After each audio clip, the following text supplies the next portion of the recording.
What's up, everybody? It's Drake from the Heights. I'm gonna give my man a nice little introduction today. So tonight's guest is the definition of balance, discipline, and the grind. He's a proud father of two, a devoted husband, a driven entrepreneur who's built his empire through hard work and dedication. As the owner of Robinson Exotics and a licensed master of his craft, a leader in his community, an example of what it looks like to chase excellence every single day. Please welcome a man who embodies family, hustle, and the ambition. Trey Robinson, everyone. I'll see y'all in the pod. I can't stop. What the fuck you thought this was? Bitch, I'm hot and it's locked. They can't stop me. I got buzz. I've been busy. I've been winning.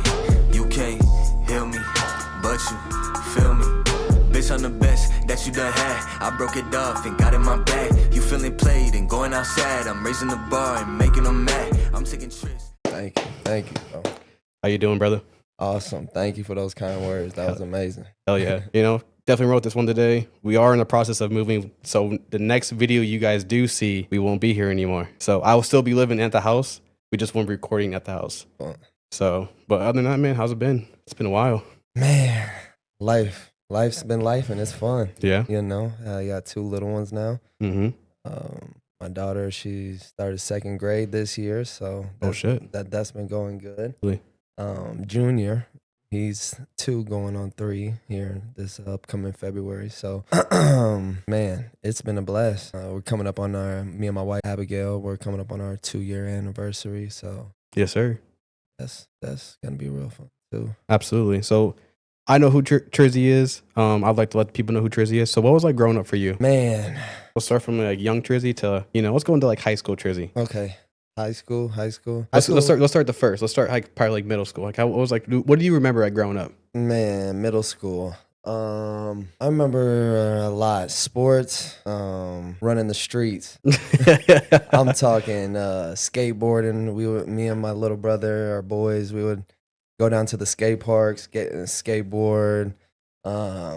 Me and some buddies scrounge up a couple dollars, go to McDonald's, grab us some McChickens, barbecue sauce, For sure. fries, do the whole shebang, But it was we didn't have a lot of money. My mom, she grinded for as long as I can remember, from elementary school to about 6th, 7th grade. I would say that we were living house to house, or apartment, and then my mom ended up landing a really good job. Hell yeah. In middle school. So our lives changed, and it was all because she just stayed down, hustled, never quit. And that's where I get that from. So. Hell yeah, for sure. So what was like, obviously like, like I come from a big family. I know you come from a big family. So what's your experience like that? Like? Man, it's great. My dad has a lot of kids. Like 9 sisters, 10 sisters or something like that. Oh shit. And counting. I know there's more. So, and then there's 4 boys. I am number like 8 on that list. We all been pretty close our whole lives. My dad, he really instilled that in us. And yeah, we've always stayed connected. We just met our older brother a few years ago, right before my dad passed. And that's been great. Our relationship has grown a lot. But yeah, it's a big family, man. A lot of girls. A lot of girls? A lot of girls. And they run it. Oh shit, really? They run it, man. They are nothing to play with, and they all have their own avenues. And I got 2 sisters down in Florida. One of my sisters lives here, and she's an amazing chef. Oh yeah, Ree. Yep. Yeah. Yep. And she's a badass chef. Man, she cooking actually tonight. I just seen she cooking some Solritos. Yeah, Solritos. Yeah, I don't know what that is, but it's everything you could think of soul food stuffed into a burrito. And she be killing it. She definitely be killing it. But she's been doing that for 3 years now. Yeah. Yep. 3 or 4 years now she's been doing that. Who's the best cook out of the family? Well, now that my dad is gone, it is definitely her. Oh shit, really? Yep. You're not up there? I am definitely up there too. But my sister, she just, Takes the cake. man, she be putting her big toe in that mug. Man, it's different. I'm telling you. Then there's been times where I have to look over her shoulder and she be, hey, back up. I just want to know what's in the pudding, just just let me know. But yeah, she definitely takes the cake. My dad was the best cook I've ever met. From grilling to baking goods, anything to do with the kitchen, my dad had it. Now that he's gone, my sister takes the cake. There's no other cooking that I've ever had like hers. I thought mom was pretty cool at cooking. My mom is really good at cooking. My dad taught my mom a lot. Oh shit, really? Yeah, my dad taught my mom how to cook. So growing up, she knew how to throw down soul food, the whole 9 yards. He taught her how to cook, and she ran with it. She seasoned food. My mom is white. You know my mom. Oh yeah. She can. I remember that post she made. Hey, remember know what I'm talking about? The woman, she was like, you commented first. Because I was in the process of commenting on it, and you're like, I was just like, mom's just trying to see who knows how to cook and who doesn't know how to cook. I'm pretty sure that was your comment. But it was you know what I'm talking about? It was just like what was that? It was just like do you like either like what did she put? It was like do you was it? It was like do you either clean your chicken or do something with your chicken? And then like people, was it flour, batter, yes, eggs, or something like that? Yeah, something like that. And my mom did it, and man, you got to season it. She did the whole thing, man. Yeah. But yeah, I remember everyone was commenting on it, and you commented, and I was like, I agree with you. This one, man. And she's a baker too. Like my great grandmother, Grandma Aggie, bless her soul, she is no longer here with us. But she was this little old French lady. And when I tell you she had the best cookies on the planet, she made her cookies from scratch. She made her frosting from scratch. And my mom can make the frosting, and my little sister, Ronica, can make that frosting. There is nothing like it, bro. Really? Oh, my goodness. It's powdered sugar frosting is definitely real good. I know, like one thing that like I wish like my mom can still do it, but like I don't know. Even she told us kind of like when she makes, so like my grandma made these like special brownies, and I don't know what she used to do with them, but they used to be like you gooey, chewy, yeah, chew everything every 9 books, right? And then like my mom would make them, she'd be like, I think I did it, and she'll taste it, and she's like, and so like dude, I'm telling, when it comes to my birthday, that's one thing I ask for every single time. Oh. Like, make me brownies. She's like, because my girl was like, do you want a cake? Do you want a cake? I was like, I don't even need cake. No. I was like, if you can make some brownies, I'm straight with it. Yeah. So your birthday go-to meal from your mom is not a cake, it's a brownie. It's a brownie. But my go-to meal is her meatloaf. Oh, my bad. Dessert is a brownie. Meal is meatloaf. That's perfect. Dude, I'm telling you, when she comes home Wednesday, when I'm gonna have her, I think once we move and everything like that, we're probably gonna have to host a little get together there. Oh yeah. I'm telling you.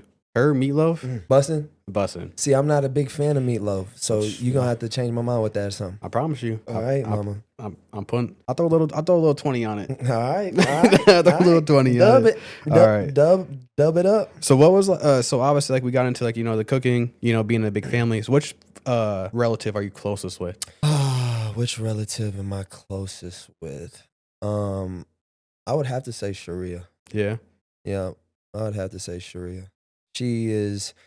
Is she like the backbone, kind of like as the oldest? No, the backbone that keeps the family together. You mean like all the? Well, kind of like all the relatives, like all like the brothers and sisters. That's me. That's you? Yeah. Okay. Yeah.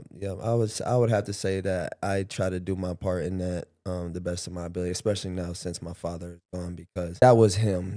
That was one thing that he really stressed, was to always take care of your brothers and sisters. Mm-hmm. Make sure they're straight. You may not be the oldest, but you are the man, so you take care of. Are you the only boy? No. I got my little brother Tanner. Oh, yep. I forgot him. So, and then I got my older brother Antonio. We just met him a few years back. Okay. And then my dad has one more boy. I think is his first child, but we don't know him. Okay. So we have never met him yet. So hey, if you do see this, we looking for you. But we ain't never met him yet. My dad don't know his name. He had him when he was real young. He always told me he thought his name was Junior after him. Mm-hmm. So even when he passed, nobody showed up. It happens. Yep. Nothing you can do. No. So what was like school like? So like, because I know you went to West for a little bit. You transferred to East on us on some BS. I'm just to say that. I'm just say it.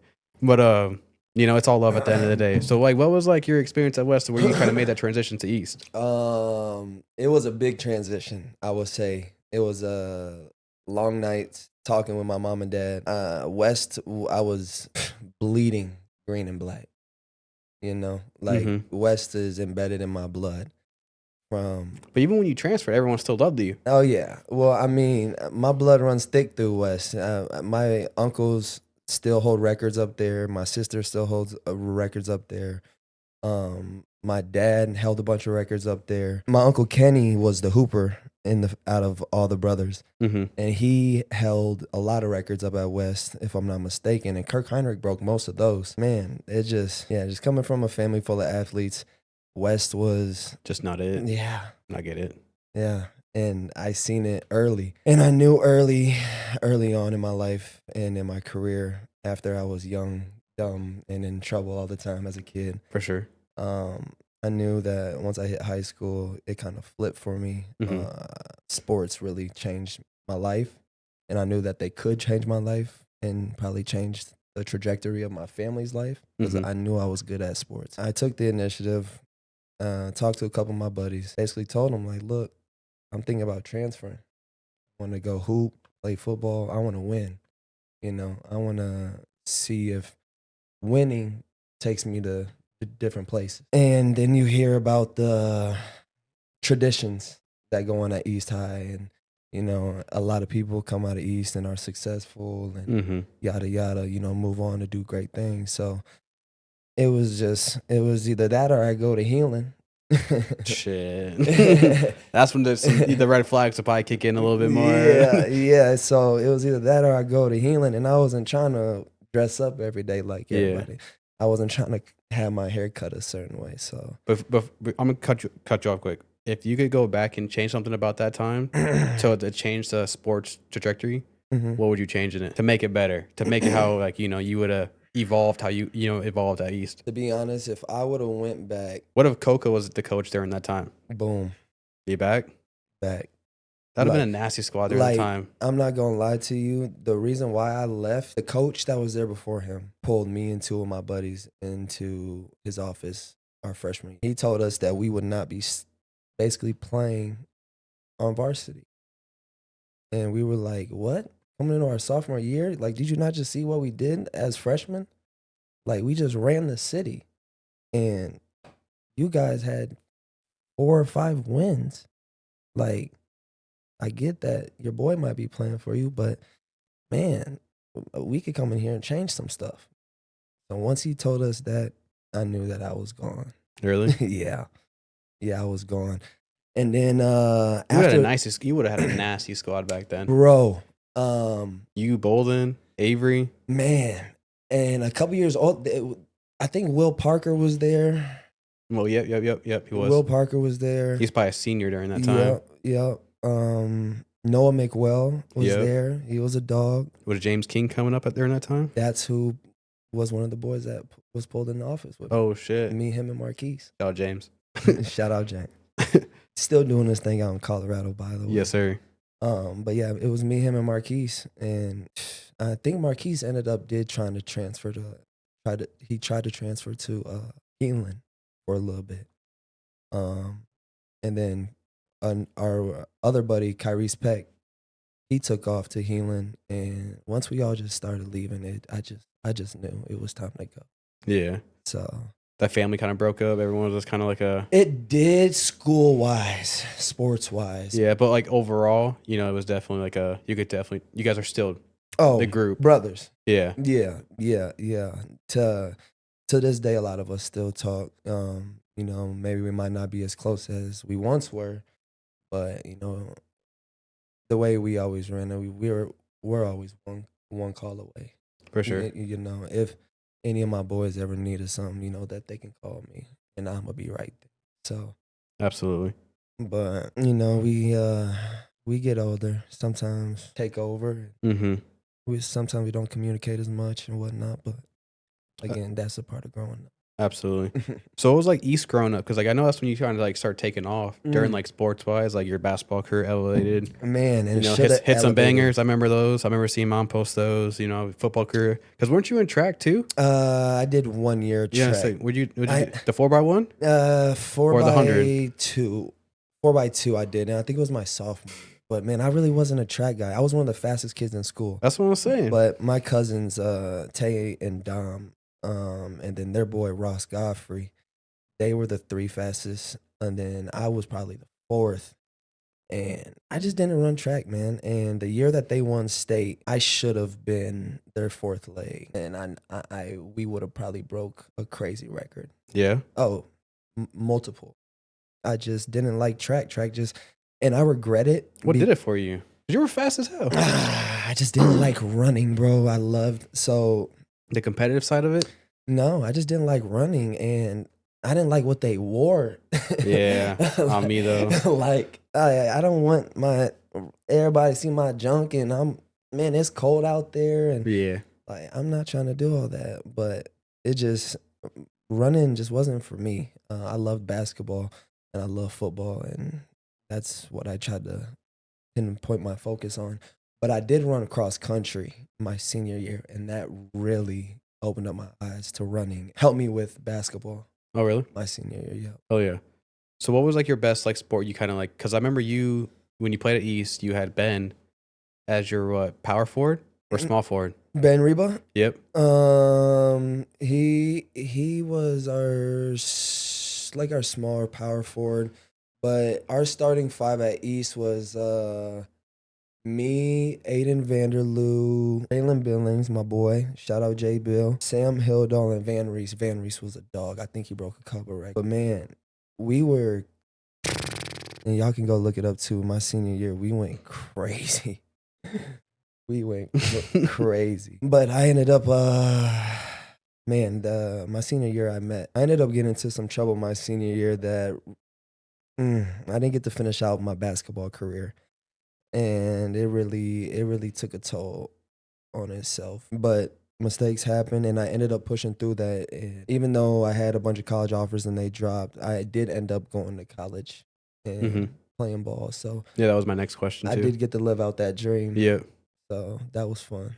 Yo, because you went to Iowa Western and then Central first. Central. Yep, Yes, sir. Then you went to college up in Minnesota, right? Yep, Minnesota West, JUCO. So I went to two JUCOs. Straight out of high school, me and my boys, we all left, went to the same college, Iowa Central, and What was that like? Party Central. Was it? Man, Iowa Central partying like that? Not really Iowa Central itself. It was just real close to Ames. And, Oh, shit. You know, UNI. So we would travel out there and party a lot. I actually partied, me and my wife, when we were together still when I was in college. She was a senior in high school. We partied at Alan Lazard's house. Oh, shit, really? After they beat, I forgot who it was. I'd have to go back in time and check. But they beat, they might have been a ranked team. And Alan Lazard threw a big old party. And the police pulled up.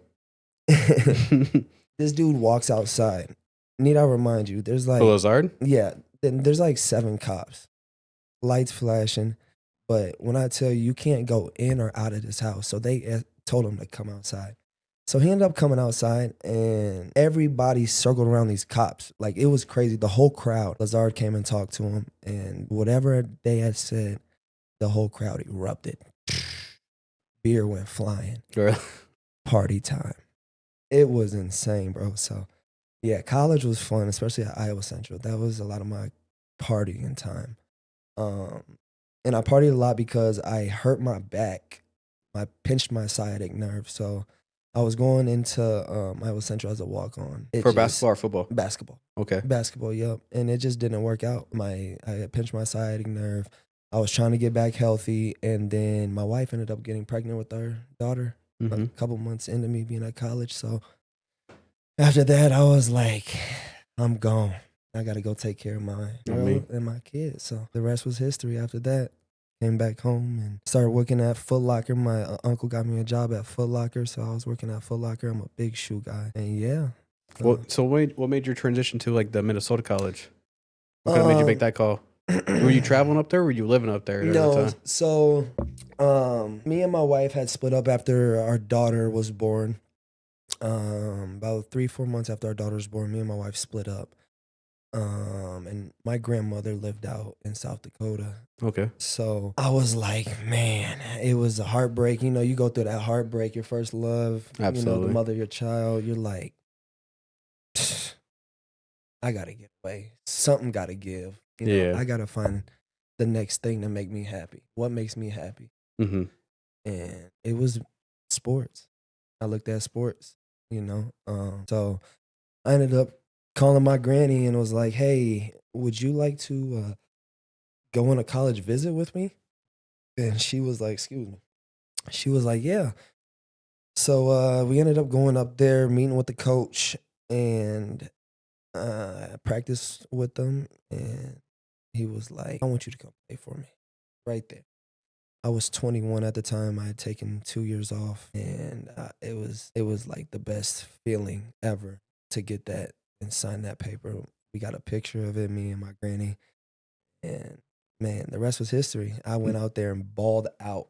And so I was getting into it. I was like, what was like, you know, like I asked Tommy that same question, like your like awakening to college moment, like when you're in sports wise, because like I remember he was in football, now you're in basketball. Yeah. So what was like where you were playing? You're just like, oh shit, this is like a lot more like competitive, faster. You know, Man, so because you were still. I remember you caught a few bodies. yeah, I did catch a body in college. On one of my best friends, one of my brother's teams actually. So one of my boys, he's from Florida originally, but he grew up out in Colorado with one of my cousins. So I didn't know him too well. I knew of him, but when I was hooping in college, we ended up playing this team way up north in Minnesota, like close to the Canadian border, bro. It was cold. Damn. Like real cold. On the way there, we was like, it looked like we was going through an icy mountain. Like it was crazy. Ended up playing this team, and I remember during warm-ups, it was nothing but brothers over there. Nothing but brothers. I'm like, oh man, here we go. So you know, we get to warm up line, and I'm like, man, let me just go ahead and punch one down real quick. So I went up there, boom, and I remember how loud it was. And I got done. I looked back, and their whole team is over there just looking. They were like, this dude comes walking up to me. He's like, hey, are you Noah's cousin? I'm like, yeah. I was like, how do you know? It was like, I'm his boy. Da da da.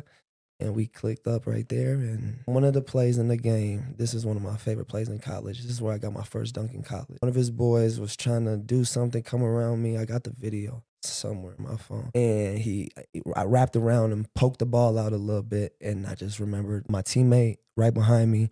I seen him. He grabbed it and I just took off running. Boom. Threw it. Caught it at half court. 1 dribble, 2 dribble. And I just remember just taking flight. And boom, I got hit so hard from my side and I just punched her. Punched her. And I was like, man, that's not an and one. And the whole building just erupted. I was like, oh yeah. That was an and one in your house and your ref didn't want to call it. On me though. It was fun. So College shit, was like, fun. did you want to get into like the football, like the football? Oh, bro, I love. Were you trying to get into that door? So football was my first love. My dad was a very good football player, and he played running back his whole life. And my uncles played too. They were really good. But my dad was that showstopper. Oh, really? You know, he was fast. He was big. He was built. Dude was. They had a play for him called the Tony Special. Okay. I found a newspaper article. Somebody who he played with and grew up around sent me, Mr. Jim Tillman. And man, just seeing all that stuff is insane. But you hear these stories and you're like, yeah, right. You know, my dad, when he passed away, he was 66. So he was an older guy. And I never got to see him play. I don't even know if they had that type of film back then, you know? Yeah. So I always got told stories by guys who used to block for him, and I heard all the stories. But then when I started seeing, um, Like the newspaper and stuff? yeah, I was like, man, he was for real like that. And then I had a counselor, Mr. Cunningham. Boy, he told me everything about my dad playing football. Like he was like, "Your dad was a stud." So my dad embedded football into me and my little brother from a young age. Football and boxing, like that's all we did from a young age, and it was so natural and still is to this day. You know, I'm only 26. I feel like I'm in my prime. You know, Mhm. um, but football is so natural, and I fell in love with it at a young age. And my dad, he pushed us in it, and I don't know. I feel like sixth grade hit, and I was just tired of it. Um, I had not played tackle football yet. It was just flag. I was always killing it in flag, and man, I picked up that basketball, and my uncle Kenny, he took a different type of love towards it with me, and was like, "Hey, let me talk to you about something." And he used to tell me the stories about how he used to play. And then my dad would tell me stories about how he used to play. And my uncle ain't too tall. He was only about 5'8", 5'9". Mhm. And my dad used to tell me, "Hey, yo, uncle was a bad man. He used to play above the rim, like be above the rim on these dudes." And I'm like, "What?" He used to be like, "Man, your uncle was a dog." And he was like, "That's how I want you to play." He said, "I don't want you back there shooting them threes and trying to be all fancy. He said, I want you in there catching bodies, being strong." That You was, you think that gave you a lot of confidence back then? oh yeah. Oh yeah. My dad was my dad was in the military.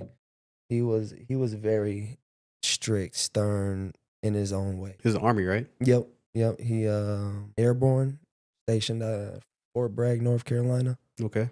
So, and that was way before my time. I think that was when my oldest sister, she's in her later 40s now. I think that's when she was a kid.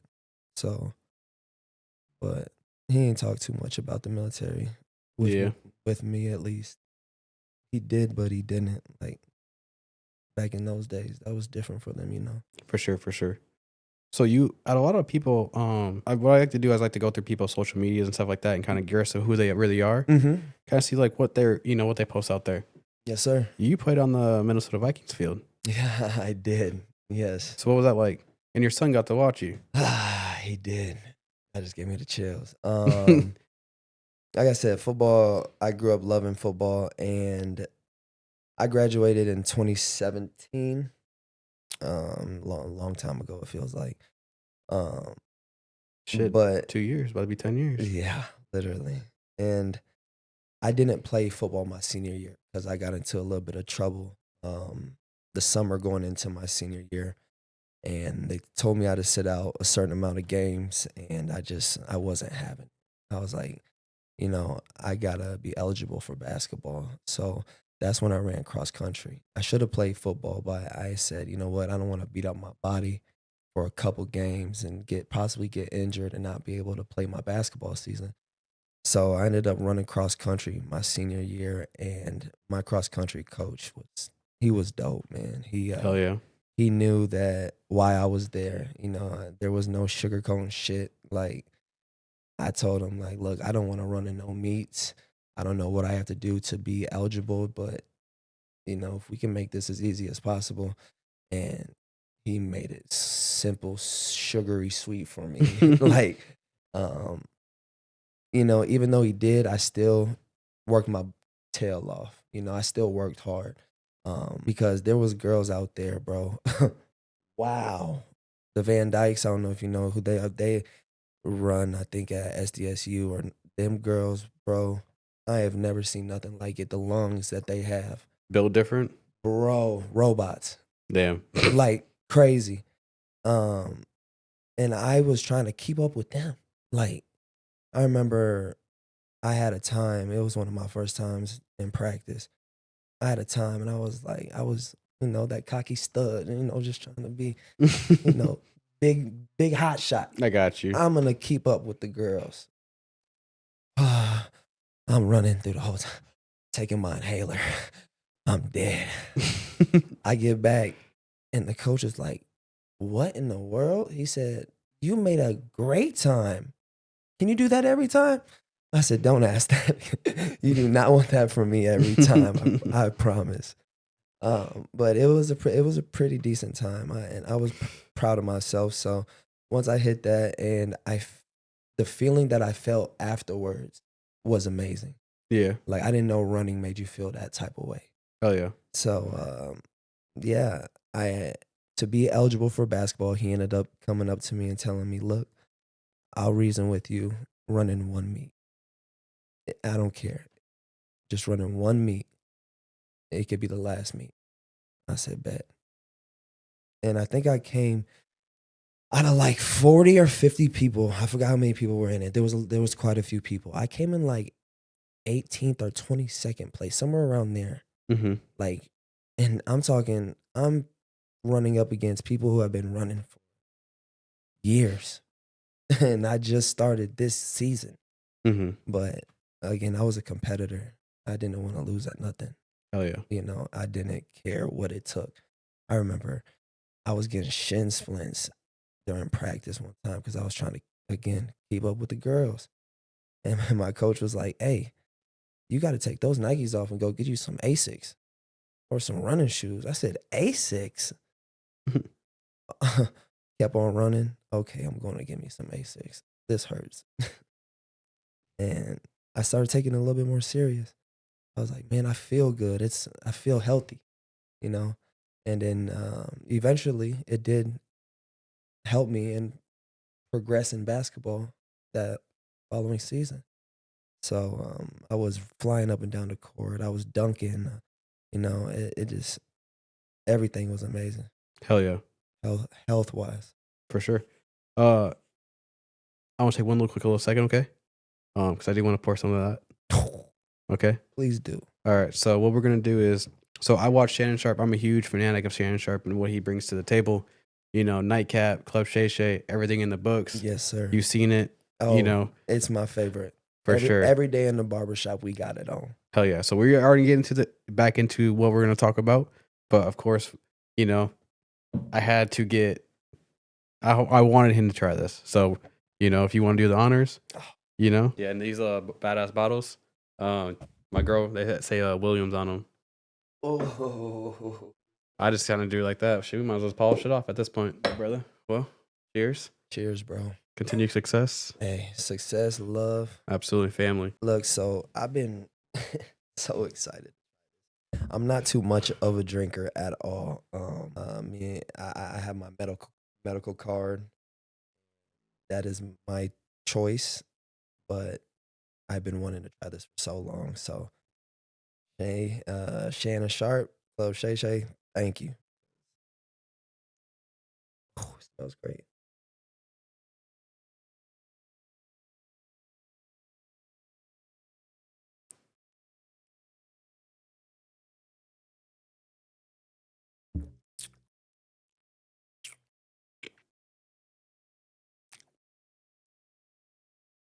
Real smooth, Yeah. real smooth. You know, I was thinking it was gonna taste like Hennessy, and I do not like. I am not a Hennessy fan at all. But this right here, This is like a steak dinner type drink. that is different. Yeah, that's what I'm having with my T-bone on that charcoal grill. That's what I'm saying. You know what I'm saying? Absolutely. The charcoal grill, y'all, not the gas grill. And I don't know nothing about pellet or nothing like that. I ain't that fancy yet. I stick with my charcoal. What do you rate it at?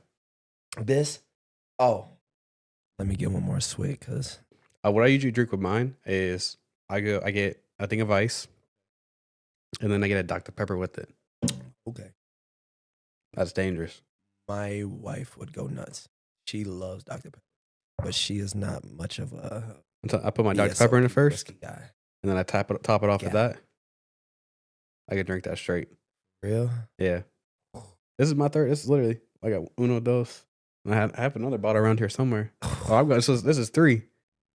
Real quick, have you seen me post that drink that I have at like every family function? I know you know what it is. It's gonna roll off the tongue. I even got my sister on it The and posting it. Crown Roy apple. Oh, close. Is it the caramel? There you go. The salted caramel Yeah, crown there it is. with the 1919 root beer. Mm-hmm. And oh man, don't knock it till you try it. It is insane.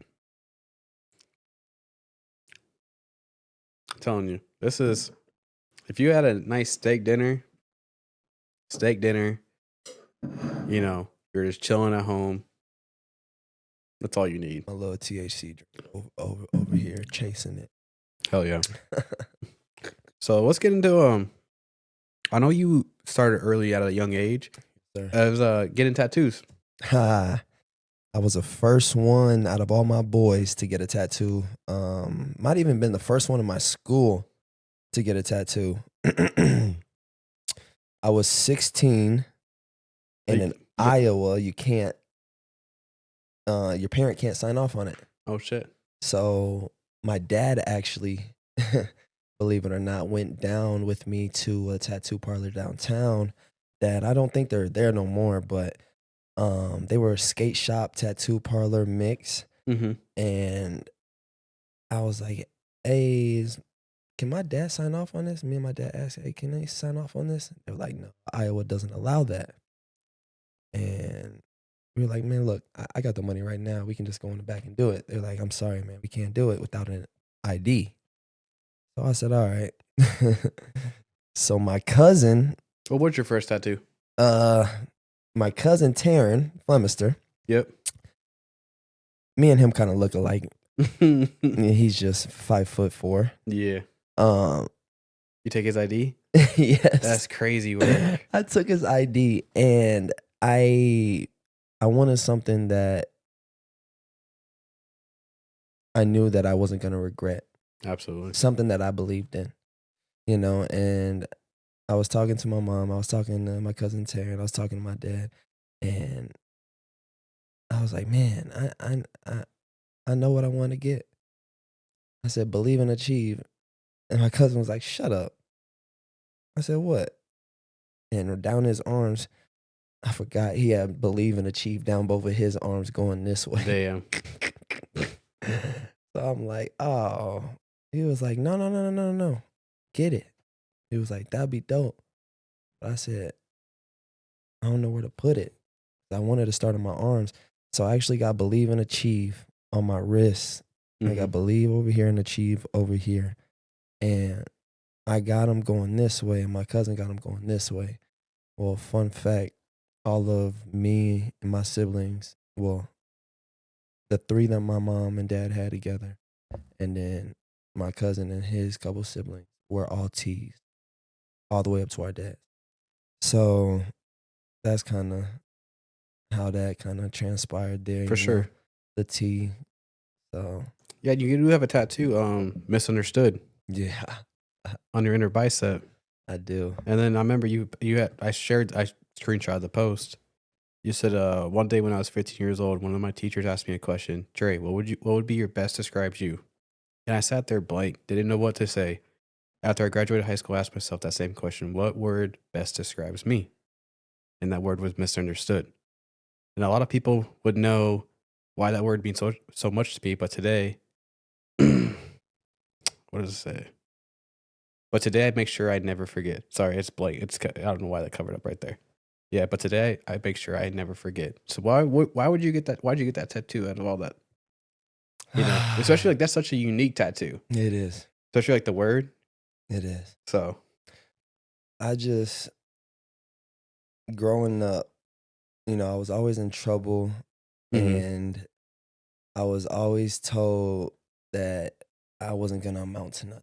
I was going to end up either in the streets or in prison or dead, you know, and they said it was just because of how I talked, how I acted, you know, I was just hyper, you know, bad, you know.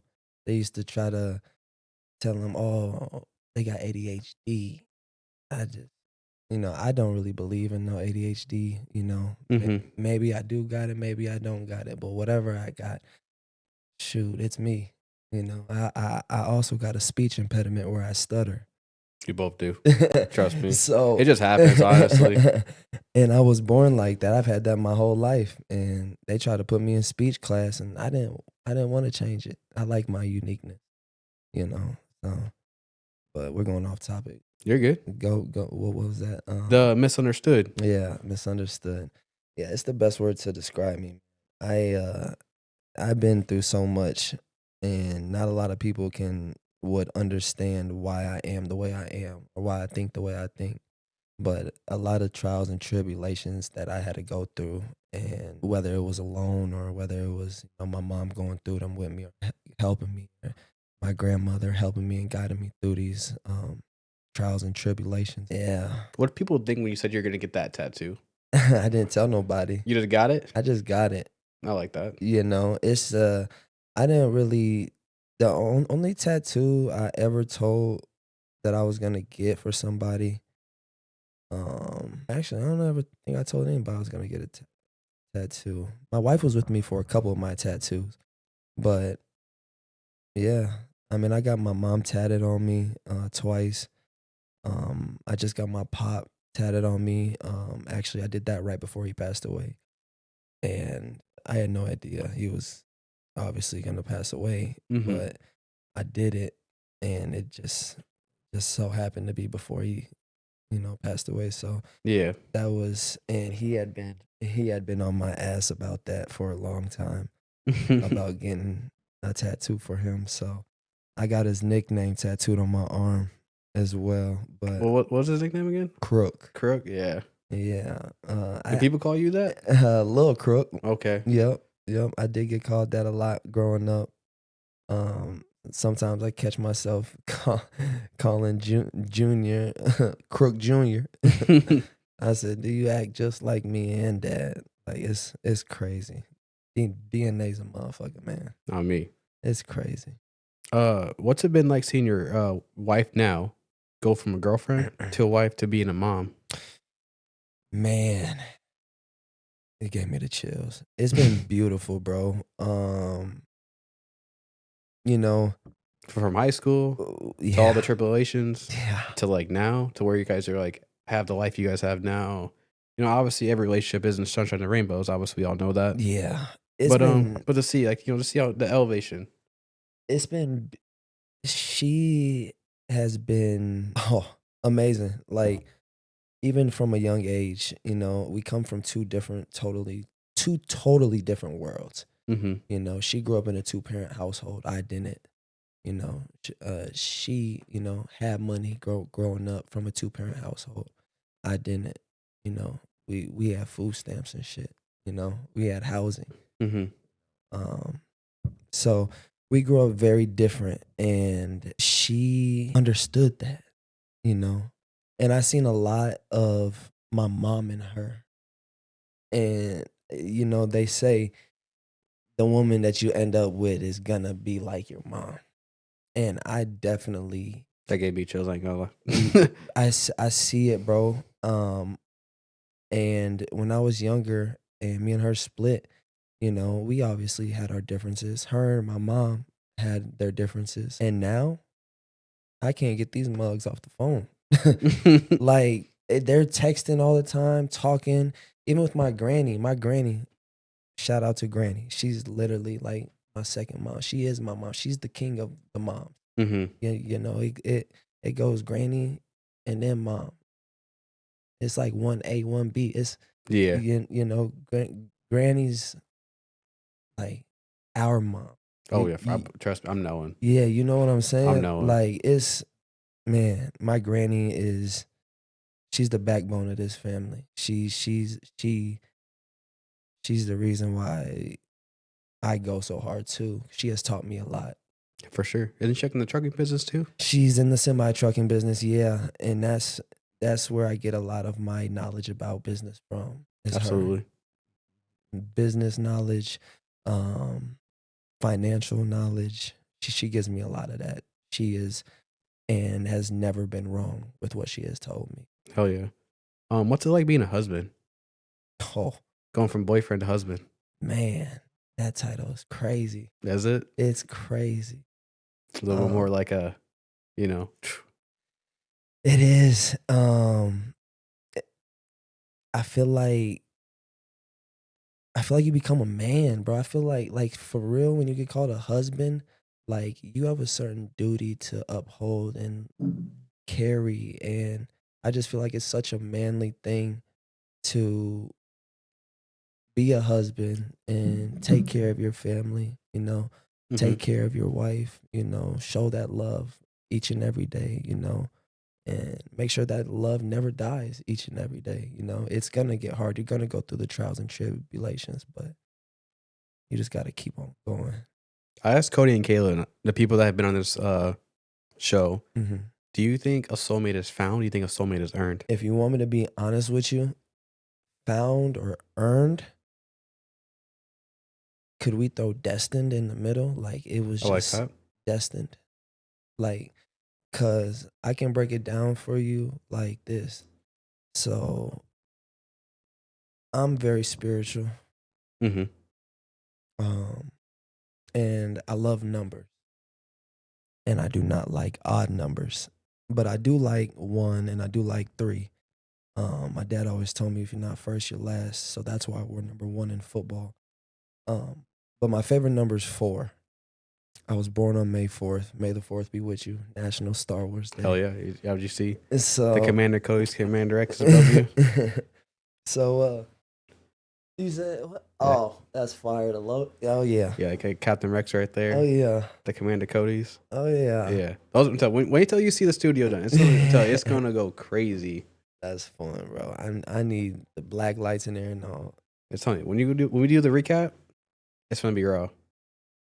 Let's fast forward to the next one because you're gonna like the second one, okay? Okay. What's it like being a father of 2? From Ooh. being a girl dad to a boy dad now. Man, being a girl dad first definitely was the best thing that has ever happened to me.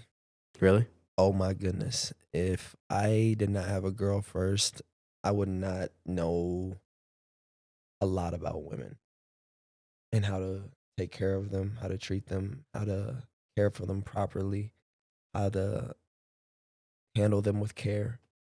There's so much that goes into a woman, and having a daughter, I don't want to say it softens you, but in a way it does, bro. Yeah. It does. And I'm not afraid to say that. Like it did soften me up a little bit. Now I'll still beat your ass now. Don't get it twisted. No, I'm playing. But but man, it does make you it does in a way, change you, and you get feelings, and then yeah, that just takes you on a whole different trip when you have a daughter, man. And then when you transition from a daughter to a son, like man. And you made him a junior, so that was my next follow up too. It's like, what's it been like to have a junior now? Because now you're the senior. Now you got little man. Yeah, he is a spitting image. Oh really? It is bad. Like I remember the first probably year my mom would see him, she would cry. Her and my grandmother both. Like they would cry and be like, I'm looking at you. Like this is insane. Even to this day, like they're like, dude, this is impossible. Like, how do you do this? He has the same hair. I just cut my hair today a little bit, cut a couple inches off, but he has long curls, and bro, it's wild. And my daughter too, like they're so much alike, but they're so different in their own ways. You know what I'm saying? And that's what I love about having a boy and a girl. Because Absolutely. I get my rough side from my boy. I can rough him up. But then also over here, if I need the love and, want to be soft, or, she wants to be coddled, or, I can do that too. For sure. Hell But, yeah. Yeah, so we kind of fast forward a little bit because obviously we started talking to because obviously you came back here for a good while. Uh-huh. What was like the final step to where you're like, I'm making this move to Sioux Falls? Because it's obviously like a big jump, because especially like you're leaving, the wife's family's here in town. Yeah.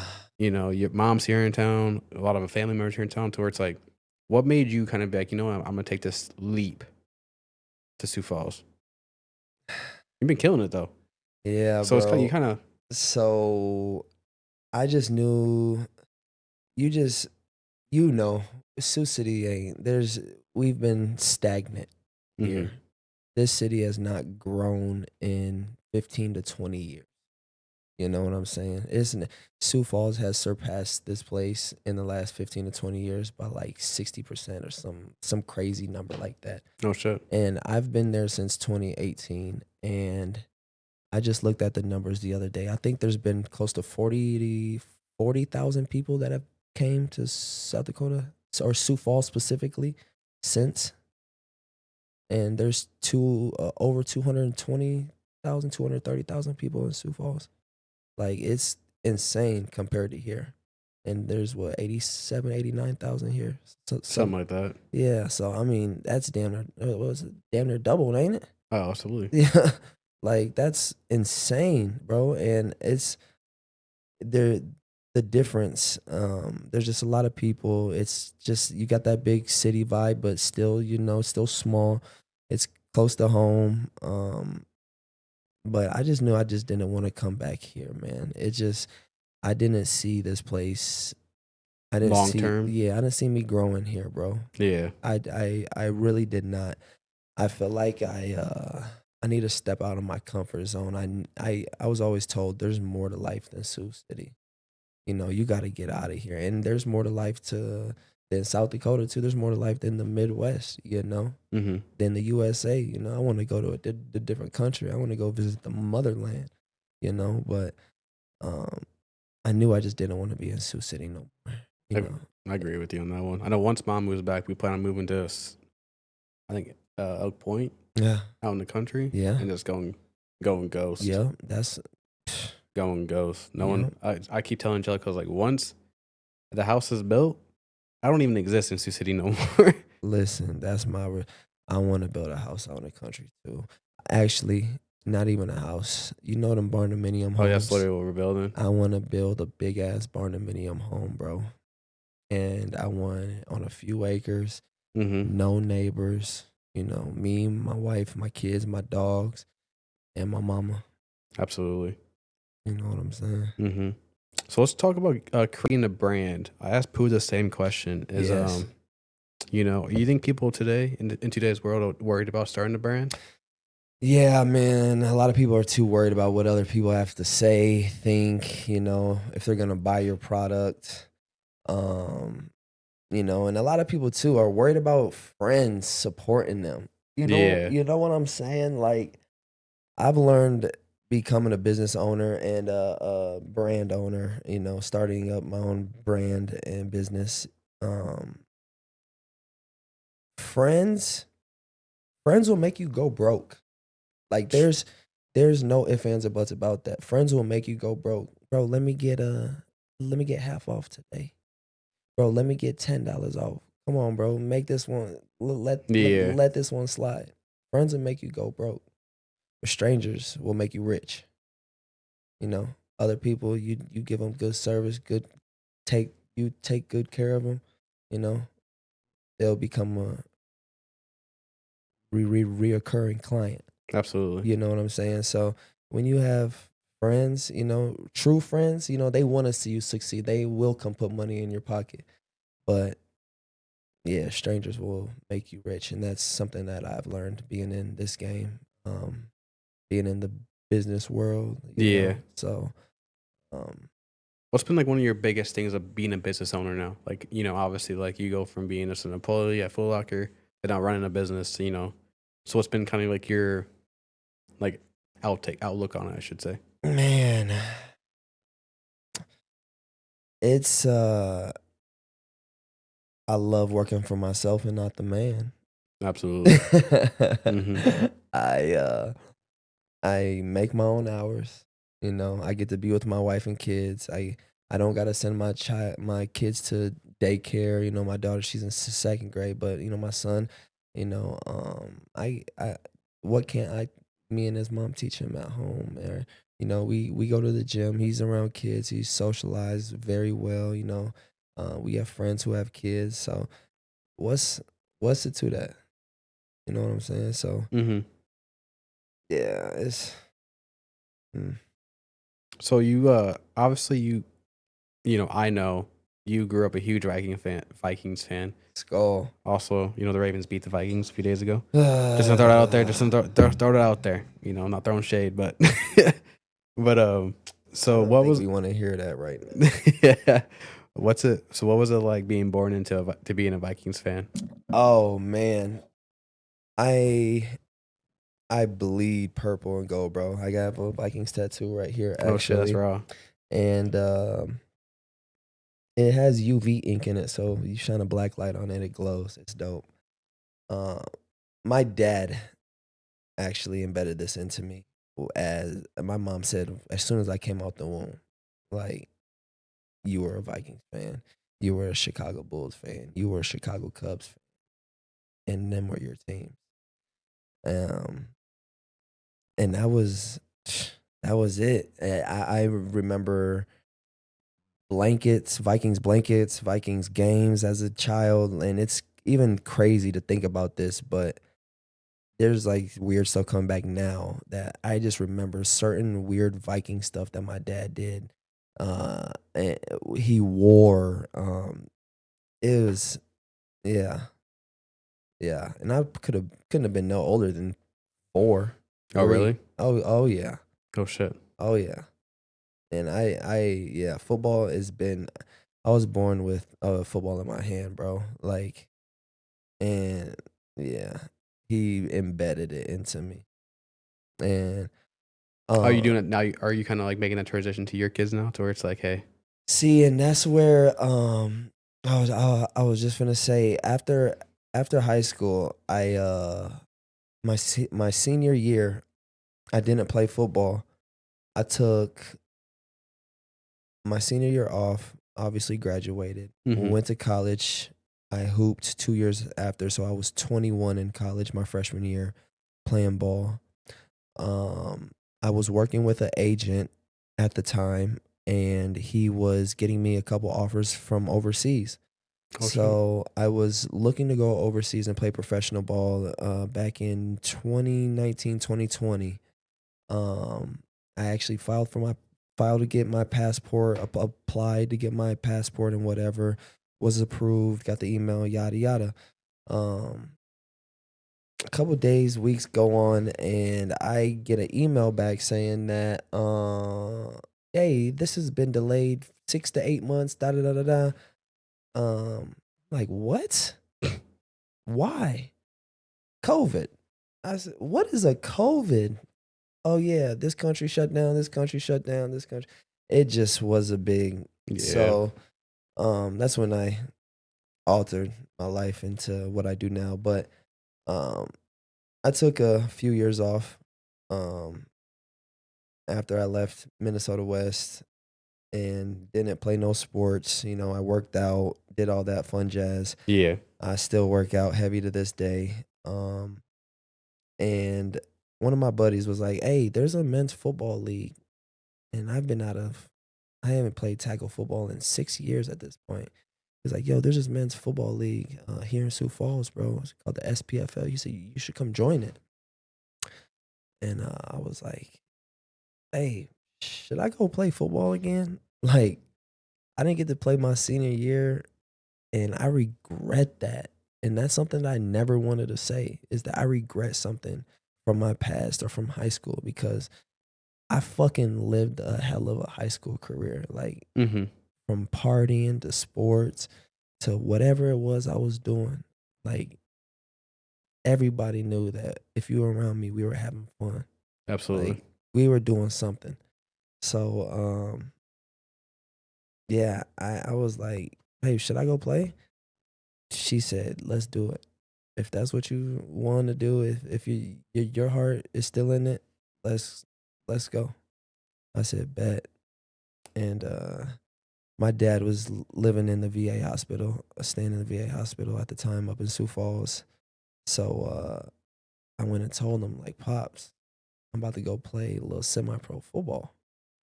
And I'm telling you, I done seen all 32 teeth in his, all teeth in his mouth. He grinning from ear to ear, for real.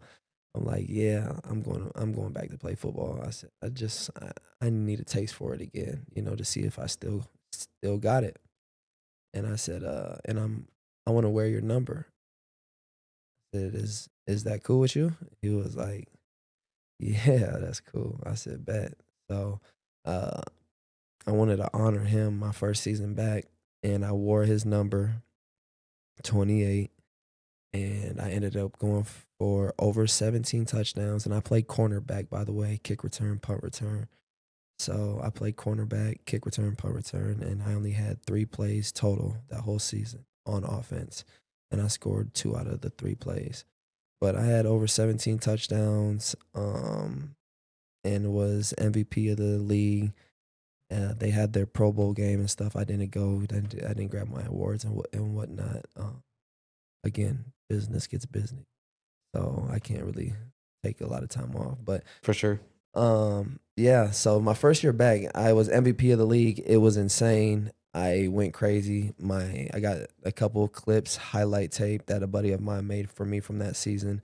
Posted on YouTube. Just search up my name, you'll find it. So, but it was fun, man. Being back in pads, hitting. I'm not the biggest dude, but I definitely am one of the hardest hitters on the field, and I can guarantee that all the time. Hell yeah. What's been like you kind of so this Frenchie game? Let's let's dig into that. So like this Frenchie game, you kind of been making some noise in the Frenchie game. Yes, sir. So is that kind of like a competitive kind of like a you know what I'm talking about? Mm-hmm. So what's that kind of like? Man, it is like it's crazy. It's almost like drugs. Like who has the best weed? Okay. Who has the best strain? You know what I'm saying? Who has the best strain? And when I talk in dog terms, I'm talking about who has the best DNA, who has the best health, who has the best genetics overall. Best structure when it comes to these dogs. Sometimes it could be how much money are you putting into your dogs, and sometimes it could be you're putting all this money into the wrong program, But the Frenchie game is insane. It is when they became a popular breed, the most popular breed. They started selling like hotcakes. Oh yeah. And when me and my wife were in high school, we always talked about, our future, what our future would look like. Nor did we know if we would ever have a future. We're just talking at this point. But we always said that we wanted to have a French bulldog because bulldogs are my favorite dogs. But the bigger ones, they have a lot of health problems and whatnot. So the English bulldogs have a lot of health problems. So I'm like, I don't want to deal with that, vet bills and whatnot. So I knew about the Frenchies. Even back then, I knew about the Frenchies. They weren't in high demand, obviously, back then, but they were starting to trickle around, cute dogs and whatnot. Mm-hmm. And so I told her, I was like, that I want a Frenchie. When she was like, yeah, that'd be cool. I want a Bengal cat. I said, whoa, woman, I'm allergic to cats. We ain't getting no cat. So that's your Bengal cat? Yeah, they're hypoallergenic. Okay. So yeah, we've had her since she's been like 8 or 9 weeks. We got her early actually, and she's 3 going on 4 now, bro. She's amazing. She's already had 2 litters for us. And yeah, she's a badass, bro. She's part wild. She's dope. Is she? And an avid hunter. Oh yeah. And what made you want to get into that? My wife. I didn't want to get into it. I told her, I'll buy you the cat. That's just your game, Mm-hmm. So I ended up getting her the cat, and damn cat got pregnant, and we ended up having 2 litters. And I was like, you know what? I don't want to see no more cats running around my house. Let's get this bitch fixed. So we got her fixed, and yeah, she's awesome, man. We don't got no mice, thank goodness. Yeah. I don't be seeing spiders, thank goodness. So I mean, life is great in the Robinson household. When it comes to that. Yeah. So what was like? So you started getting into the Frenchie game, the Bengal game. Yep. So what was like the kind of like the, is when you kind of took your foot into the game of the Frenchie game? Did that kind of like ring some people's noises? Oh. Especially like you get into it. Because even like with me starting this, like obviously that start, yeah, people start want to start they talking. start hating, bro. Yeah. They start hating. But the thing is, like, why do people want to start that? It's like, if I supported you when you started your little thing, why can't you support me when I'm just trying to start something? Because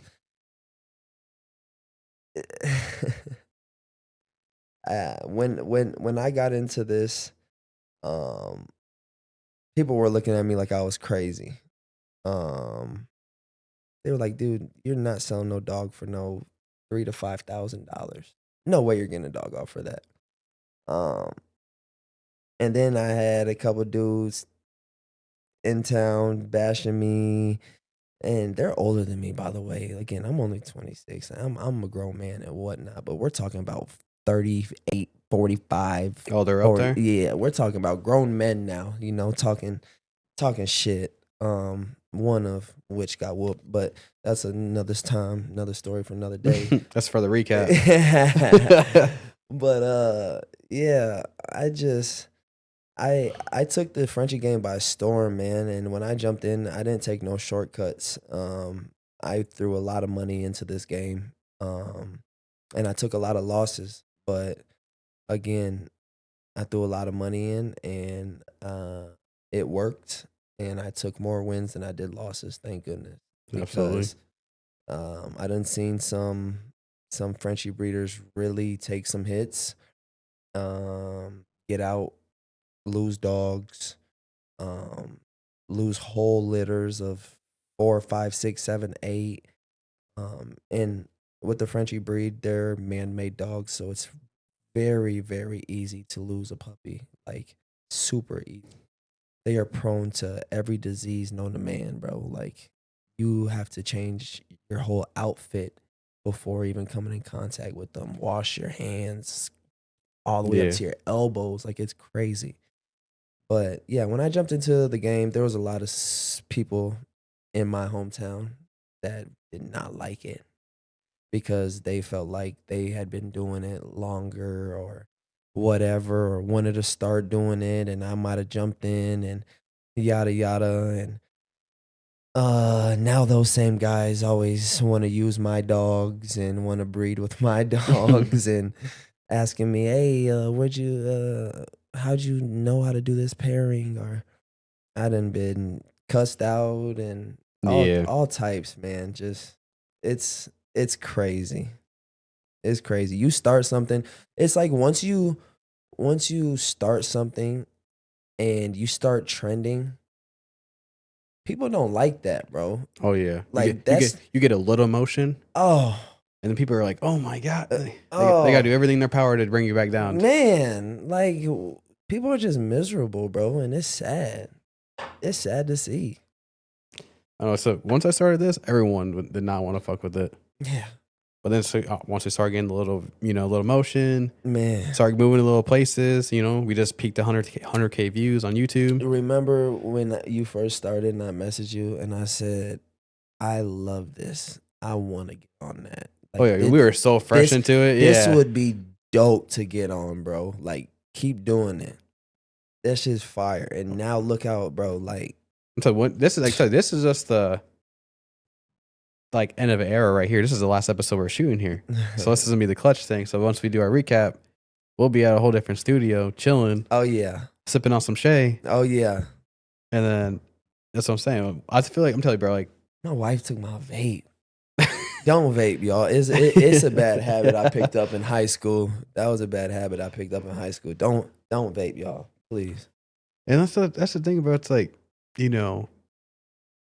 I've supported like everyone that has ever done something. I've always supported. Mm-hmm. I've never once been like the friend to be like, "That's dumb," or "That's stupid," or like, "Why would you do that?" It's like that's the thing. I've asked people to be on this show, and then people will be like, "Oh, I don't know if I want to do that." But then you'll sit there and you watch some random person for 2.5 hours or hour and a half, or however long they do a podcast for, instead of starting your own. And it's just like, you know what? I don't get it. And then when you become popping, that's when they come rolling around. Oh, trust me. And that's why I just kind of laugh now, because I kind of sit there for a second. I kind of like, you know what, man? like, I can't wait until. The thing is, I'm too nice of a man to be like no. Yeah. To where it's like every time like they'll ask me, I'm like, oh, we'll see. Mm-hmm. And that's kind of like my nice way of telling them no. No, yep. And so I don't know. I think especially once you start tipping your toes in the Frenchie game, and now you're getting to the Doberman gang. So I don't want to breed Dobermans. Oh, you don't want to do that? No, I don't think so as of right now. Not even one? See, They get like an offspring? I do want to do that, but I don't want to specifically have my own litter. I'd rather point somebody. If somebody came up to me like, "Yo, I see what you do with your Get a stud fee out of it and then go about your business? Not even a stud fee. If somebody came up to me and was like, "Yo, your dog, I see the way he works. I see the way he trains, he bites, he protects." Yeah. Once they see that and they're like, "Yo, where do I go? I want to buy one." You know, I would have a conversation with them. Do you want a female or a male? Because if you want a female, I would like to talk to you about some breeding opportunities. Because I would be willing to help you train your girl, get her up to par, to where these two are the baddest working Dobermans in the state of South Dakota or in the Midwest. What made you make that call on a Doberman? Out of all the dog breeds out there, because we've talked about our Malinois, our Dutches, and everything like that. So what made you make that call? So I broke it down to 3 dogs. I love dogs. My dad, when I was a kid, my dad was he was always in and out of my life. And that goes for all of me and my siblings. Being the oldest boy, it fucking crushed me all the time when he would be gone, whether it was him in prison or just him just being away and not around. I'm a daddy's boy just as much as I am a mama's boy. Obviously, yeah, I'm a mama's boy for shit show. For sure. But I love my dad. I would never and have never held anything against him for not being there. We all have a life and we all go through shit. So yeah, I get that. I'm a grown man. I understand. I have my life. So, but yeah, man. So what was the 3 dogs you broke down? Like to where it's like you kind of had the. It was a Rottweiler because that was the first breed of dog I've ever seen. Puppies. My dad had a litter of Rotts growing up. Mm-hmm. Belgian Malinois. I think that's how you say it. Yep. So a Malinois and then a Doberman. So I broke it down to those 3 dogs. Doberman, Rott, Belgian. I cut out the Malinois already because I do not want the hair. They don't really shed. No. That's the reason why I switched to Dutches and I switched to the Malinois. Because I had a German Shepherd when my daughter was first born. I bought a German Shepherd for her. Mm-hmm. And yeah, you're shot right there. Horrible, bro. It was horrible. So, I mean, I was just thinking, I've never personally owned or been around one long enough to know how much they shed. What, Mal? But yeah. Oh, trust me, if you can handle like a crackhead, you'll be all right. That's how I kind of word it every single time. I told my girl, I was like, once the house is built, I was like, we're probably gonna get like 2 of them. Oh yeah, I want another Doberman real bad, but I thought about getting them out. But again, the shedding, and I didn't know that they didn't shed too bad. I was like, they shed, but they don't shed that bad. Right. But it's manageable. Is it? Yeah, that's the reason why it's just like I can handle this. Okay. Even with the Dutches now, like even like because the dogs are at the studio. Yeah. So like once like, because I want to do something there to where like they have their own like pre-made kennel. So they have metal kennels now. It's kind of I hate that. Yeah. To where it's like they have their own little kennel. Mm-hmm. To where it's like okay, I can let them out because where Angie's house is, there's like a big open field behind it, so they can just run. Oh, that's fire. And then my neighbor next door is a bitch. Like she always bitches about the dumbest shit. So when it comes to the dogs, it's just like, bro, go fuck yourself, man. Yeah. So like, what kind of made you like make that call? That's what I'm saying. When I saw you get him, I was just like Odin too, right? Yeah, Odin. Yeah, I was just like, I saw that dog and I was like, One of my out of all best the friends. dogs, man, this man picked a Doberman. Cause, bro, well, It kind of threw me off. Did it? Because we have had so much conversations about it. Yeah. About like, oh, like what do you think of Malinois or this and that? So like, I think about this or I think about Dutches. So I did a lot of research into all 3 breeds. I knew a lot about Rots just because of growing up around them. But one of my best friends, Hunter Betcher. Okay, yeah, Hunter, yeah. So growing up, he had a Doberman Okay, named Sis. And Sis was a big bitch. And I was scared of Sis. okay. But Sis loved me and she cuddled with me a lot. But she was so protective over Hunter. Like, and he didn't train her to do any of that. Like, it was just, she knew. So, I mean, I seen that firsthand, but I've never seen that firsthand with any other breed. Okay. And then obviously I did my research. The only breed in the world specifically made for personal protection, there's only one, and that's the Doberman breed. Correct me if I'm wrong. I don't know.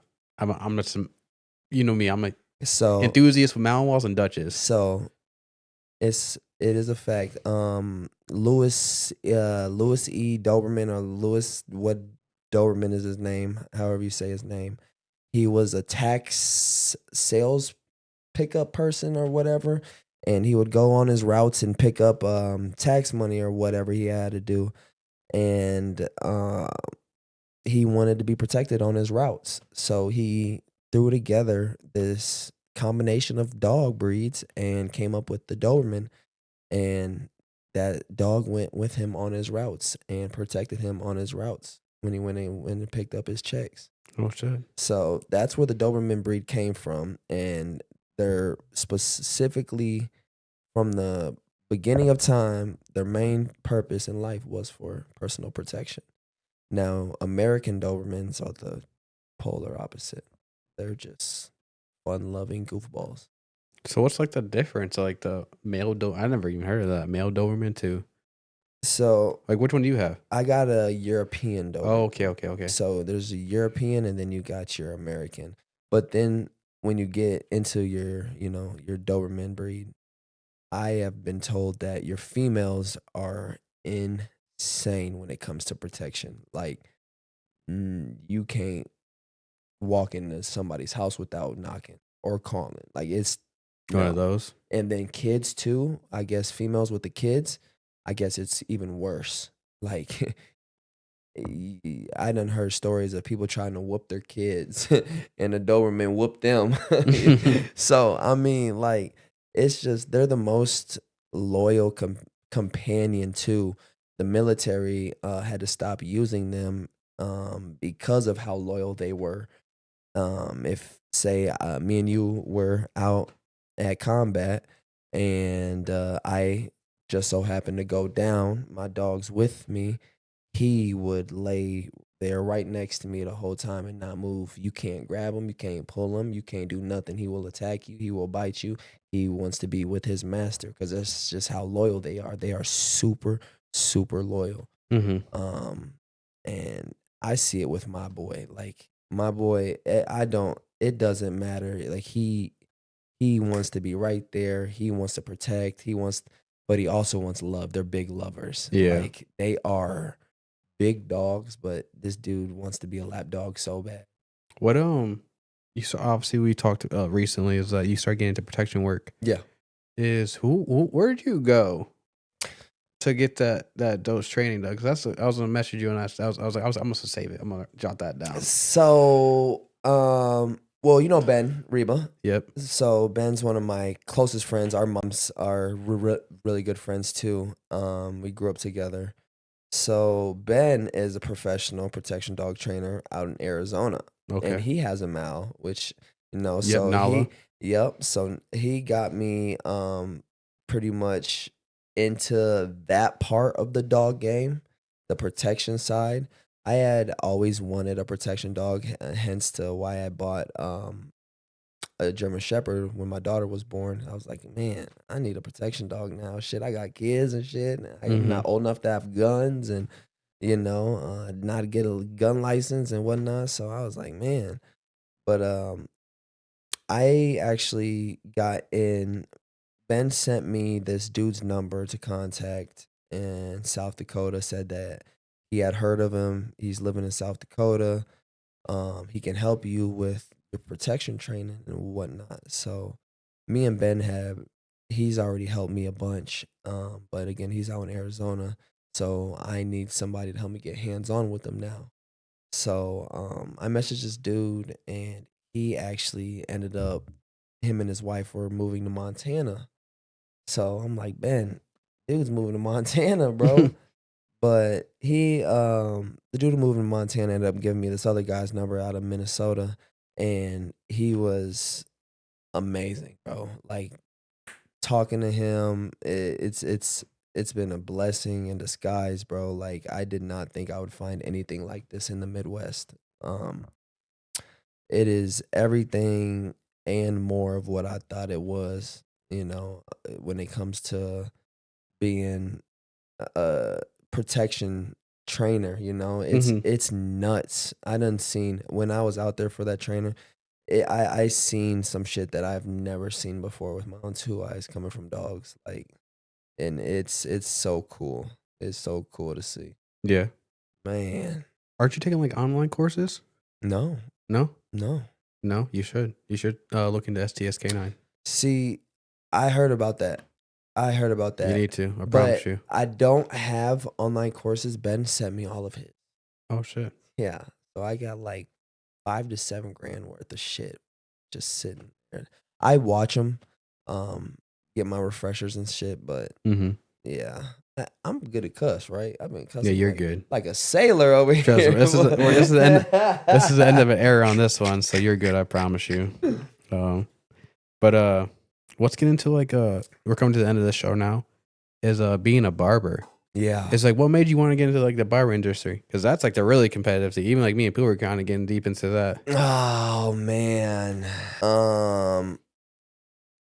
I'll start off by saying this. My grandmother, Grandma Robinson, she was a beautician she did hair, cosmetologist, however you want to say it, for 40 years out of her home here in Sioux City. Mm-hmm. Um, did I think that I was gonna get into this game this heavy, this hard? No. One of my best friends, Avery Brunn, shout out Ave. Um, he is the best barber I have ever met, ever seen, ever been cut by. Oh really? All of it. Who's your? I asked Pooh the same question. Who's your top 5 Mount Rushmore? Or your Mount Rushmore, I should say. I'm pretty sure there's 4. My bad. 4, and you talk about around here Just in general. in general. Yep. We're going pros. Your list. My list. Top 5. I'll go local. Let's go local. I'm gonna have to put obviously Avery. We'll put local or came from here. I'll put Okay. Avery on there. Mm-hmm. I gotta put JD on there. Okay, he's cool. I got cut by him before. Yeah. Is he still cutting? No. No? Nope. He's grinding. That man 401k now. Oh shit. he's doing good things in life. So but I would say Pooh, Avery, JD, and with I'm not gonna put myself because I would say I'm the fourth. Um if I had to pick a fourth, there's this OG. I don't know him personally, but I know he's from Sioux City. Pooh talked about him. Um, Stark is his last name. I think his name Was it Marcus? or Mike or something. Stark is his yeah. last name. Light skinned buddy. I know he's been in the game for a long time. I done seen his cuts. I have him on social media. Um, he's cold. He's but you can tell he got that OG vibe to him. Like he's been in this shit for a minute. Like that's how cold he is. Okay. Just like Pooh's cold, but yeah. if I'm not throwing myself in that for, I'm gonna have to throw Stark in that. I don't know him personally, but Mm-hmm. yeah, You've cut some pretty decently heavy people up there. yeah. How's that kind of make you feel? You think I Uh, kind of put you ahead of the few people, not few people, but ahead of the people in the game that have been uh, cut, to where it's like now you're kind of making your foot in the game? it does.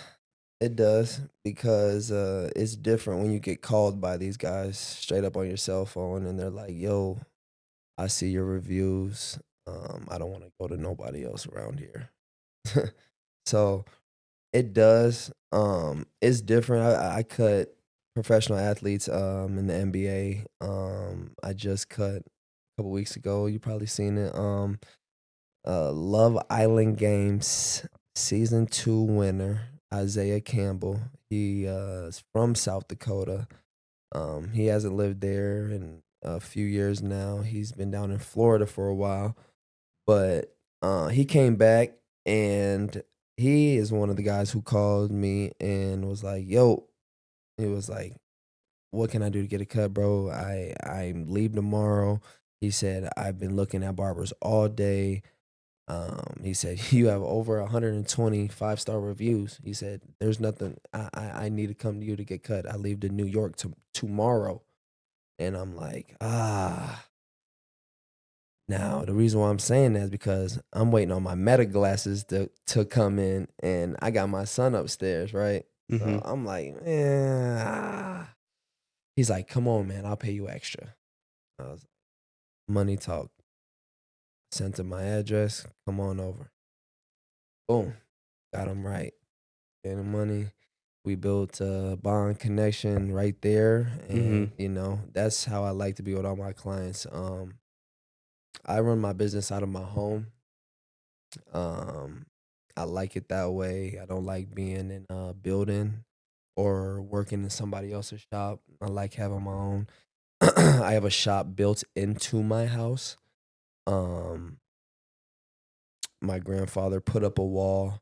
My wife made it all happen. My grandmother, my in-laws, my brother-in-law, um, my mom, my granny, everybody came together and built me a actual shop inside my house. Like it's dope. Hell So, yeah.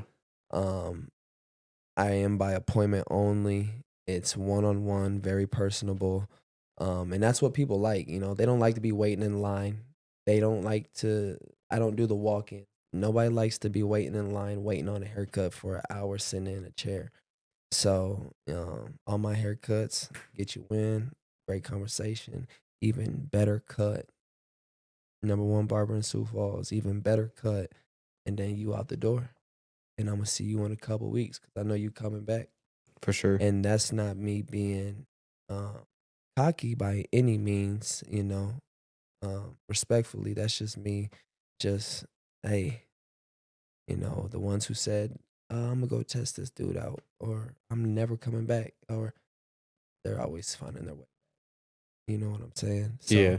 and that's something OG Barber taught me. He was like, "Listen, if you're a good barber, no matter what, they're gonna go try somebody else. It's just the way of life. They're gonna go try somebody else. They're gonna go get cut by other people. You have to be okay with that.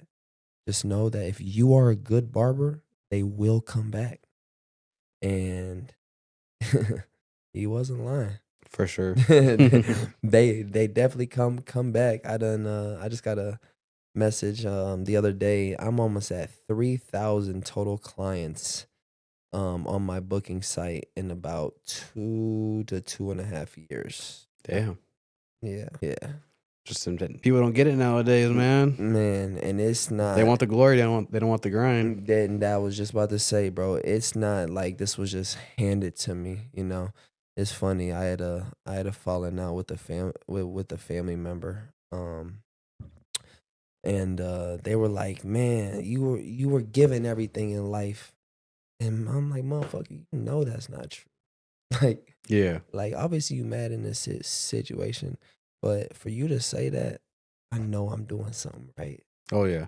You know what That's I'm the thing. saying? You're doing something right when you're getting talked about. You know what I'm saying? And so that's where you kind of like when you kind of like look back, you kind of sit in yourself because think about it, it's like, you know, At the end of the day, it's like when I wake up at the end of the day, it's like I'm just a FedEx worker. But at night, when I'm in this one, like no one talks about me when I'm a FedEx worker. Right. But when you on your shit, Yeah, that's when they talking. that's when everyone's just like, oh, like what do you think you're trying to do? It's like, bro, like I'm just trying to do some bullshit. Yep. I'm just having fun with it. Yep. I'm sitting down here having a good conversation, having fun. Yeah. Like I'm sorry that somehow offends you. Yeah. I don't get that. Yeah. But I don't know, man. I like when my mom has literally funded this whole project other than the PC. But I remember her and I had a deep talk. Shout out moms. Oh yeah, shout out moms for sure.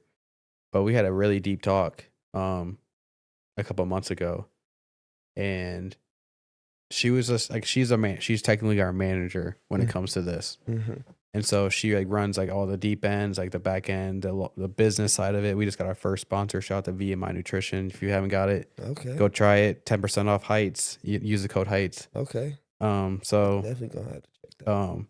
Yeah, dude. I haven't got my shipment in yet, but I'm getting like creatine, protein, whole 9 yards to try it out and shit like that. Oh yeah, I need to check out some creatine. And so, but I remember her and I was just talking. I was just like, dude, like, like I'm putting like 150% into this. Mm-hmm. And then she's just like, Drake, like, you're skipping, but she's like, I get you're doing all this, but you're skipping stops.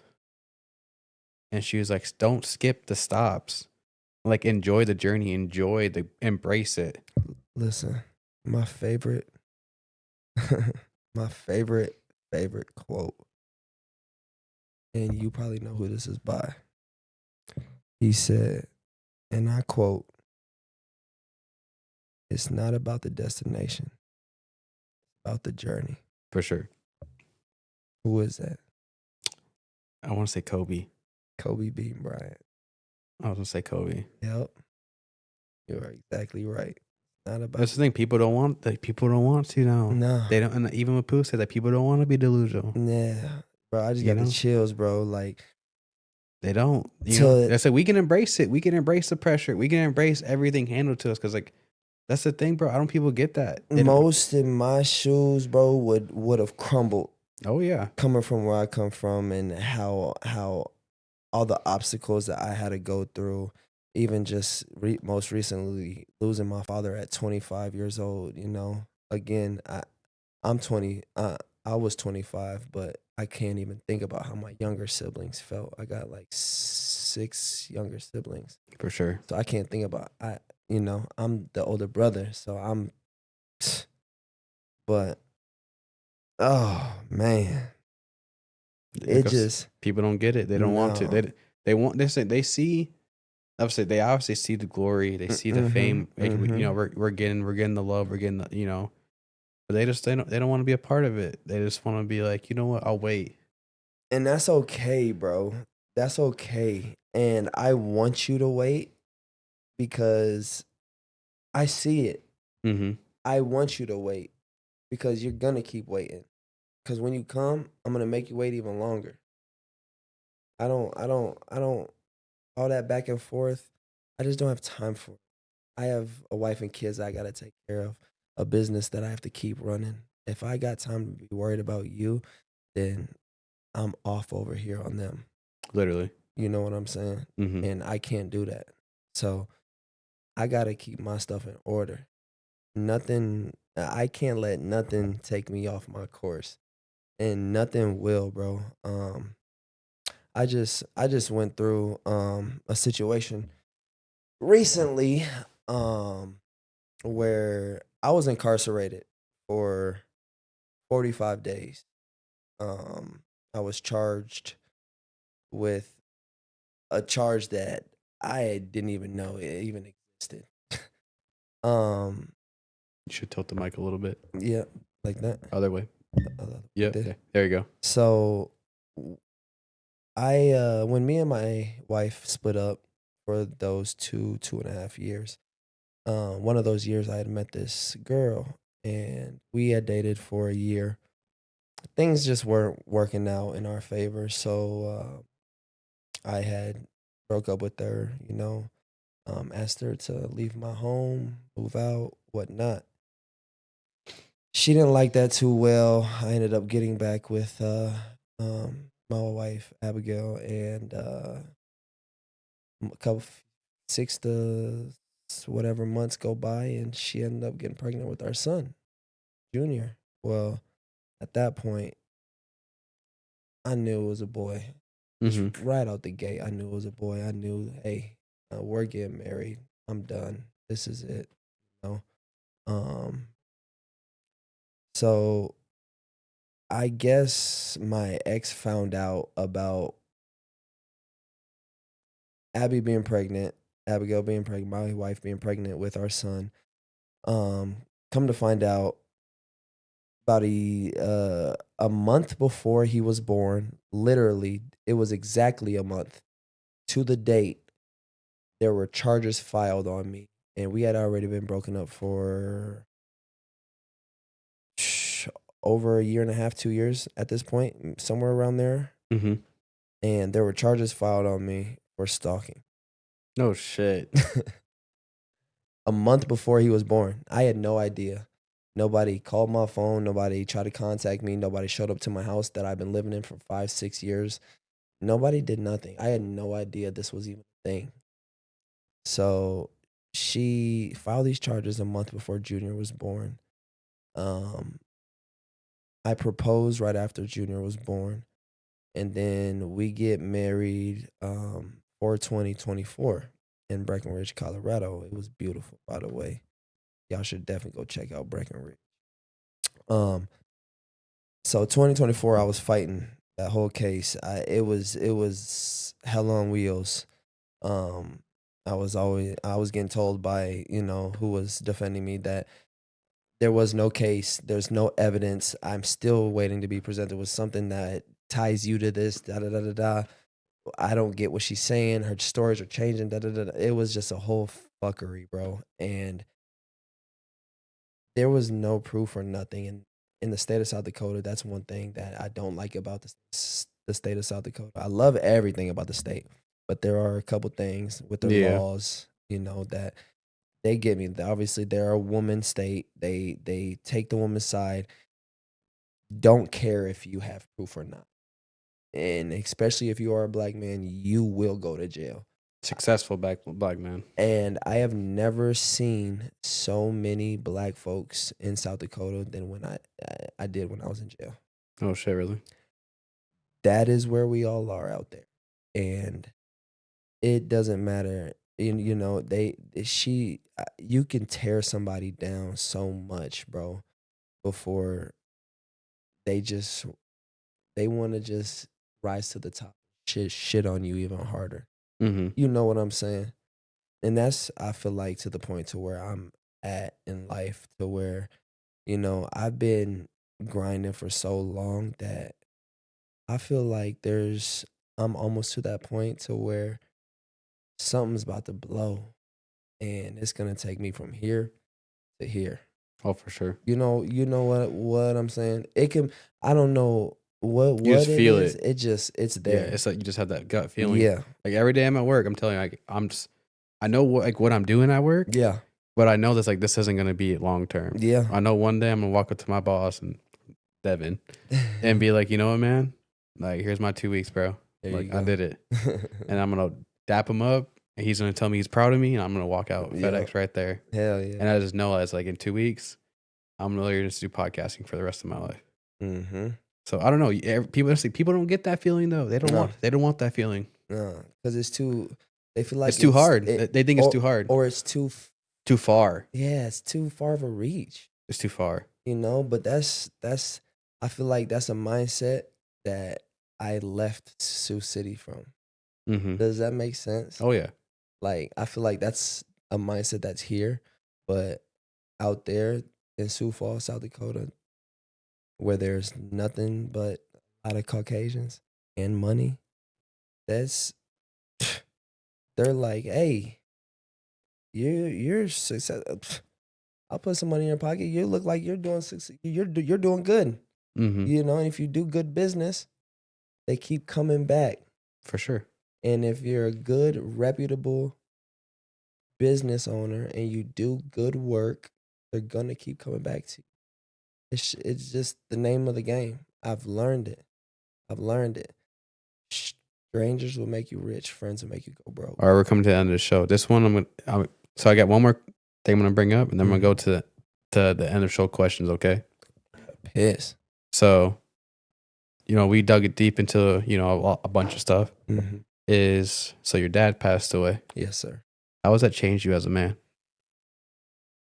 or has it made you a better man, long term?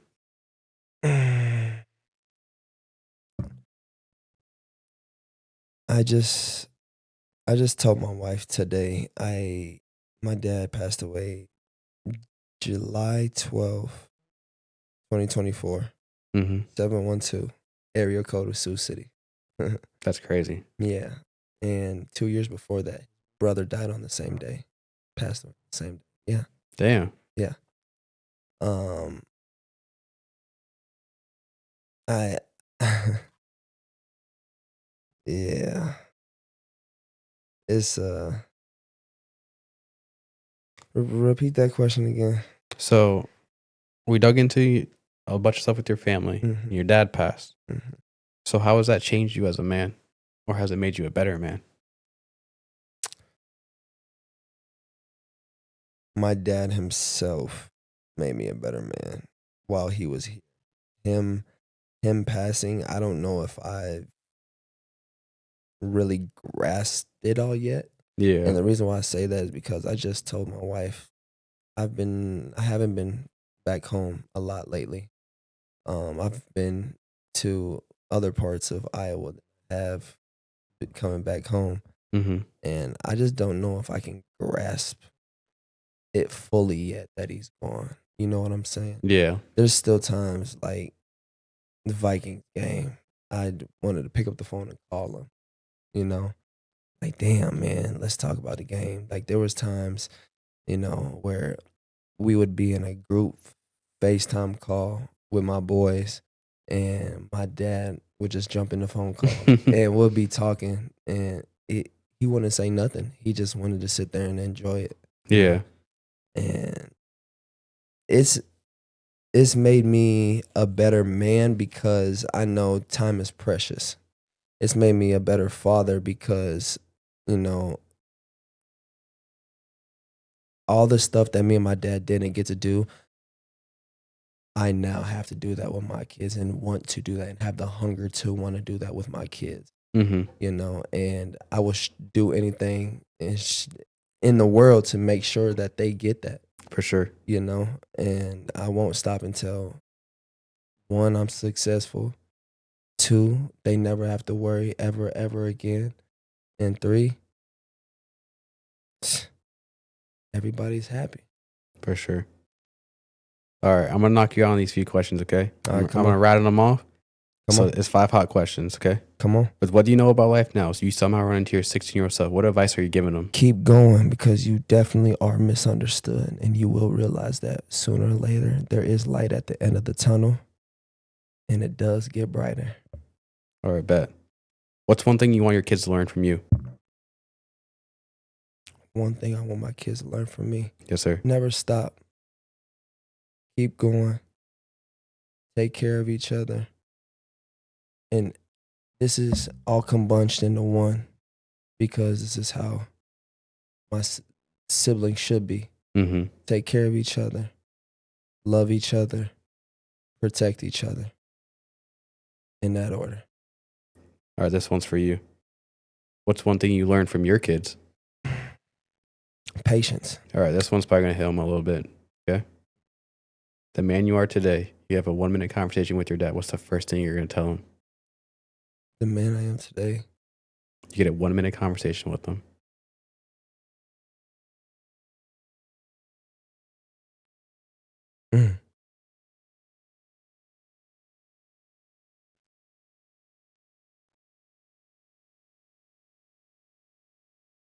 I forgot to bring the tissues down here. This one's making me cry too. I know I wrote that one down. I cried. I ain't gonna lie.